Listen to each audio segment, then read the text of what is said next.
Kandanda ya Gor Mahia imeipepeta Sofapaka mabao 3 kwa nunge ugani Nyayo kwenye mechi ya ligi kuu ya SportPesa.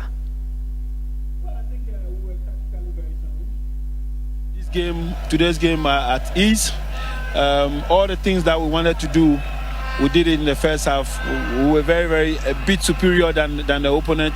What was not too good is what we did in the second half. We created a lot of chances, and we must be ambitious, you know, in terms of, you've scored 3, it doesn't matter. If you get the next 3, you have to score. That was the only thing, but I think we can only be proud of the boys. Tatizo leo naweza sema wachezaji wako kujituma vizuri. Ukiangalia kuanzia mchezo uanze mpaka mwisho tumekuwa somehow wazito. Hakukuwa na ile cohesion leo. So niko sure kama next game tutawork on that tukuje poa, but leo kusema kweli leo hatujacheza vizuri. Ndio tumepoteza, but hatujacheza vizuri. Tumecheza vibaya sana leo. Kwanza kama hatuna mpira tulikuwa hatuwezi fikia wachezaji wa Gor Mahia, alafu pia communication yetu pia katikati ilikuwa imepotea kiasi. Gor Mahia wameshinda kombe la ligi kuu hapa nchini mara 21 na sasa msimu huu wanataka tena kuendea kikombe. Lakini itakuwa ni vigumu sana, lakini kufikia sasa tuseme walisia mambo kama ligi kuu ya kandanda iwe imetamatika hii leo, Gor Mahia ndio bingwa. Lakini kuipepeta, kuishinda, kuinyuka na kuikosea heshima timu ya Sofapaka. Mabao 3 kwa nunge yalikuwa mengi.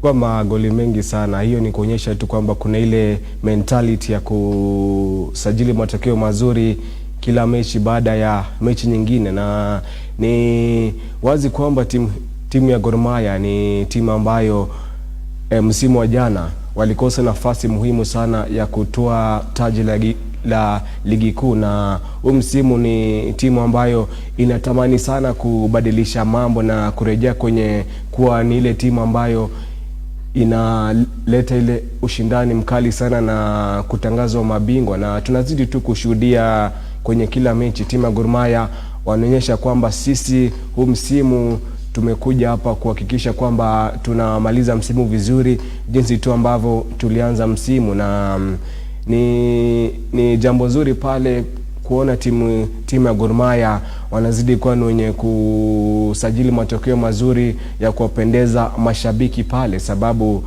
mashabiki wanatamani sana kuona hii timu ikitamba sana huu msimu, na dalili ni wazi kwamba baada ya kuzawadiwa pointi 1 kwenye ile mechi kati ya Nairobi na timu ya Gor Mahia, shirikisho la mpira humu nchini liliamua kwamba kila timu ipate pointi 1, na kutokana na kuzawadiwa zile alama pale tumeona kwamba timu ya Gor Mahia sasa hivi pengo limeongezeka ni pointi 4. Ni alama 4 pale. AFC Leopards mpinzani wa karibu sana hakuwa na mechi weekend hii.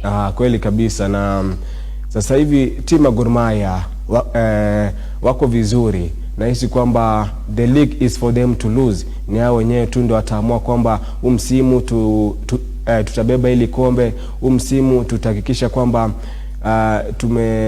tumefanikisha msimu vizuri kwa kutangaza mabingwa, na sina shaka sababu ninahisi kwamba huu ni msimu wa timu ya Gor Mahia, huu ni msimu wa timu ya Gor Mahia kutamba, licha kwamba vile tunaona kwamba timu ya FC wanahisi kwamba huu ni msimu wao. Kwa hivyo vita itakuwa tu ni kati ya timu ya Gor Mahia na timu ya Leopards wale wanachui, na tutazidi kuona safari itaendelea mpaka mwisho wa msimu, ndipo ambapo tutapata nafasi ya kujua ni nani ambaye atakuwa mwenye kutamba zaidi ya sana. Sasa